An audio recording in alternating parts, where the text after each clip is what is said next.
तो स्वागत है आप सबका अपने ही चैनल पर टीचर्स विद दीपक। तो कल हमने दोस्तों साइकोलॉजी पढ़ी थी, यहाँ पर क्रू एंड क्रोर तक, यानी कि देखा था कि मनोविज्ञान क्या है, उसको विभिन्न समय में विभिन्न सदियों में क्या क्या परिभाषाएं दी गई।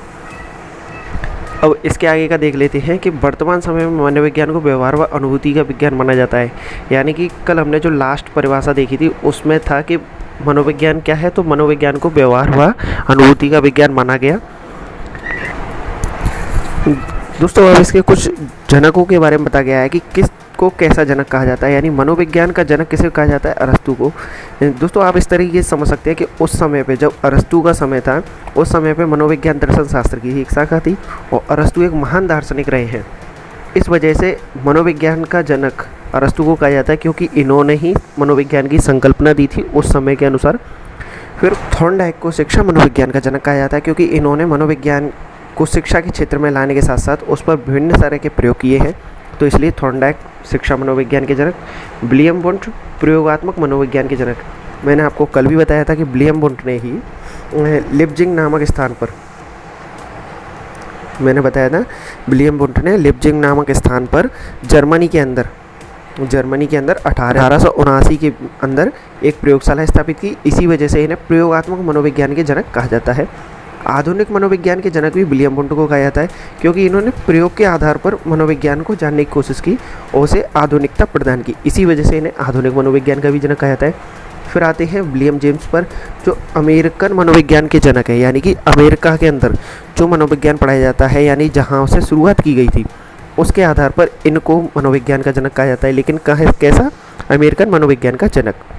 फिर अगला है स्टैनली हॉल। स्टैनली हॉल को किशोर मनोविज्ञान के जनक कहा जाता है, यानी स्टैनली हॉल ने सबसे ज़्यादा अपने प्रयोग किशोर अवस्था को लेकर और किशोरों के मन को लेकर किया गया था, इसीलिए इन्हें किशोर मनोविज्ञान के जनक कहा जाता है। फिर जीन पियाजे हैं। जीन पियाजे को विकासात्मक मनोविज्ञान के जनक कहा जाता है, यानी जीन पियाजे ने सर्वाधिक किस पर प्रयोग किया कि विकास की अवस्थाओं पर, विकासात्मकता पर इन्होंने प्रयोग किया। इस वजह से विकासात्मक मनोविज्ञान के जनक जीन पियाजे को कहा जाता है।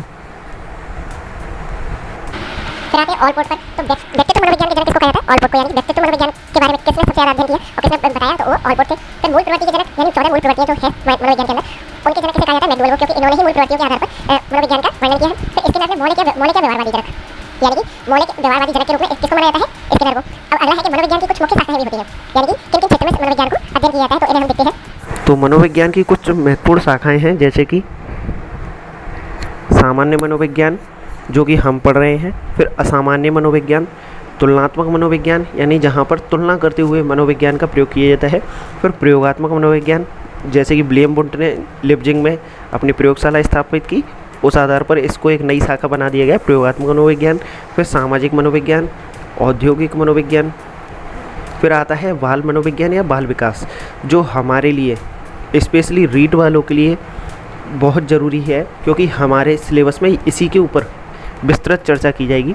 फिर किशोर मनोविज्ञान यानी किशोरों के मनोविज्ञान के ऊपर, फिर प्रौढ़ मनोविज्ञान, फिर विकासात्मक मनोविज्ञान, फिर शिक्षा मनोविज्ञान और निदानात्मक या उपचारात्मक या क्लिनिकल मनोविज्ञान, यानी कि जहाँ पर हम साइकाइट्रिस्ट वगैरह की बात करते हैं वो इसके अंदर आता है। फिर पशु मनोविज्ञान, जहाँ पर पशुओं के मानसिक अवस्था के बारे में अध्ययन किया जाता है।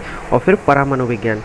तो दोस्तों इसमें देखते हैं जो हमें सबसे महत्वपूर्ण शाखाएँ हैं: प्रयोगात्मक मनोविज्ञान, विकासात्मक मनोविज्ञान, शिक्षा मनोविज्ञान, निदानात्मक मनोविज्ञान और परा मनोविज्ञान। तो इनको क्या कहते हैं?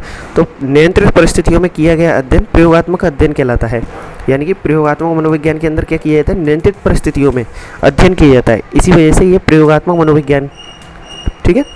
इसके बाद है कि विकासात्मक मनोविज्ञान, तो गर्भावस्था से वृद्धावस्था तक का अध्ययन, यानी कि जिस पर सबसे ज़्यादा जीन पियाजे ने अध्ययन किया है वो कौन सी अवस्था थी? विकासात्मक मनोविज्ञान की, जो कहाँ से कहाँ तक चलती है? गर्भावस्था से, यानी कि बालक के गर्भ में आने से लेकर वृद्धावस्था तक, यानी मरने से पूर्व तक की अवस्था का अध्ययन किया जाता है। फिर अगली है अपने पास शिक्षा मनोविज्ञान। तो शिक्षा मनोविज्ञान में बालक के व्यवहार का शैक्षिक परिस्थितियों में अध्ययन किया जाता है, यानी शिक्षा मनोविज्ञान उसके लिए किसका अध्ययन किया जाता है कि बालक के व्यवहार का शैक्षिक परिस्थितियों में, यानी कि ये वो शिक्षा के रूप में किस तरीके से है, शिक्षा किस तरीके से ग्रहण करता है, वह क्या सोचता है, क्या समझता है, उसके आधार पर। फिर निदानात्मक या उपचारात्मक या क्लिनिकल मनोविज्ञान, इसको किस लिए, समस्यात्मक बालकों का अध्ययन करने के लिए, यानी कि हमारे टॉपिक है एक समस्यात्मक बालक, उसमें यही वाली मनोविज्ञान की शाखा का प्रयोग किया गया है। और लास्ट है परामनोविज्ञान। तो यह क्या है, ये एक आधुनिकतम शाखा है जहाँ पर उलझी हुई गुत्थियों पर चर्चा की जाती है। जैसे कहा जाता है ना पैरानॉर्मल एक्टिविटीज़, तो उसमें इन्हीं ये शाखा आती है जहाँ परामनोविज्ञान के नाम से इसे जाना जाता है। और ये कैसी शाखा है, एकदम आधुनिकतम शाखा है, यानी एकदम नवीन शाखा है।